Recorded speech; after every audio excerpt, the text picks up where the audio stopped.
just feels amazing to do this for my city, bring it home. This is a dream come true. If these ropes wasn't 7'2", you would have went through the ropes. I landed the power punches. If you get the tattoo, I love Jake Paul, let's run it back. Bet. Let's go. Less than 4 months after their first fight, Jake Paul and Tyron Woodley are indeed running it back. After Tommy Fury was forced to withdraw due to injury, it was Woodley who answered the call for the rematch. Mr. Tyron Woodley, we called him up. We were like, hey, you want to take the fight? He has been training. He goes, sure, I'll take the fight. Let's do the rematch. Run it back. I'm giving him $500,000 extra if he can knock me out. So what has changed since the first time they squared off in Cleveland this summer? Woodley did indeed get the tattoo on his left middle finger, which may or may not have helped him secure the rematch. But he's acutely aware that his second loss to Paul would severely lessen his ability to get big fights going forward.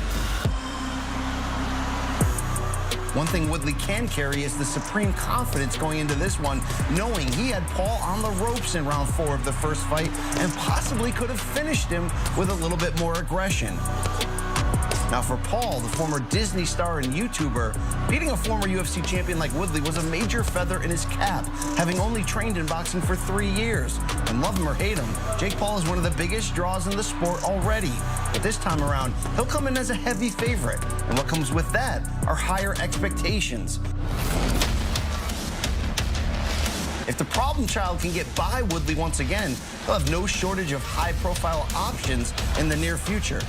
Will Jake move to a perfect 5-0, or can Woodley put him away this time around? Here we are, back at it. We're in for a wild night in Tampa, only on Showtime pay-per-view.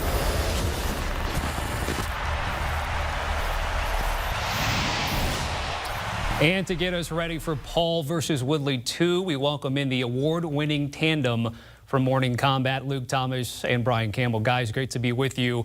You guys have spent time with both these guys ahead. Luke, I'll start with you. What's the vibe been like with these guys ahead of this fight? And what's the fan appetite, you think, compared to the one we had back in August?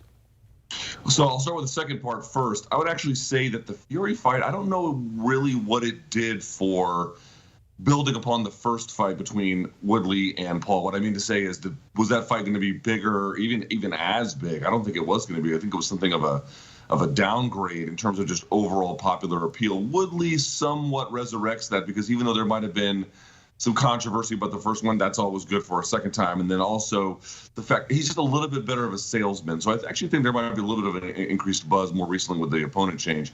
In terms of their attitudes, I would actually argue it's very different than the first time.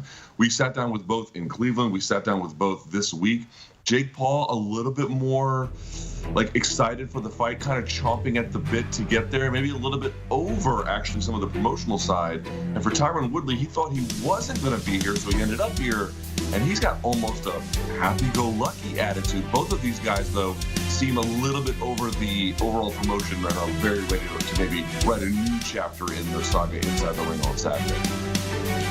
Yeah, Luke, I think the reason for that is while the build to the first fight was very personal, it was, hey, YouTuber, you know, you're not a real fighter, but I am. I'm a former UFC champion.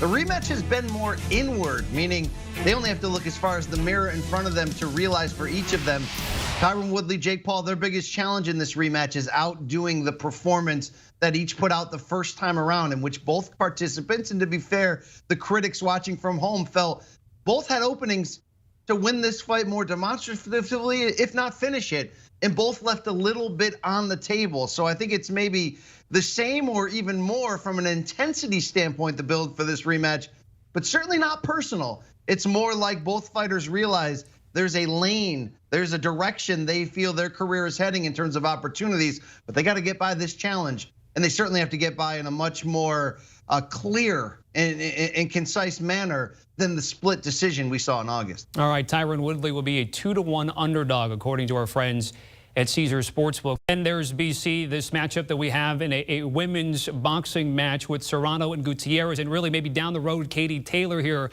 for Serrano. How do you handicap what we're going to be seeing this week? I don't think you can downgrade the impact that Jake Paul has had, forget as a fighter or personality, but now as the promoter of Amanda Serrano and getting her the big close-up. And this is another one. Look, she's a 7-division champion, Serrano, one of the pound-for-pound best in this sport, but she is on a full-on collision course toward undisputed lightweight champion Katie Taylor. The pound-for-pound chip would be at stake. All 4 world titles at 135 would be at stake. And also, Tommy, let's not forget, some are saying this could end up being the best fight in women's boxing history on paper in terms of their accomplishments. How do we get there? Serrano's got a very tough test. She's moving up 2 weight divisions to 135.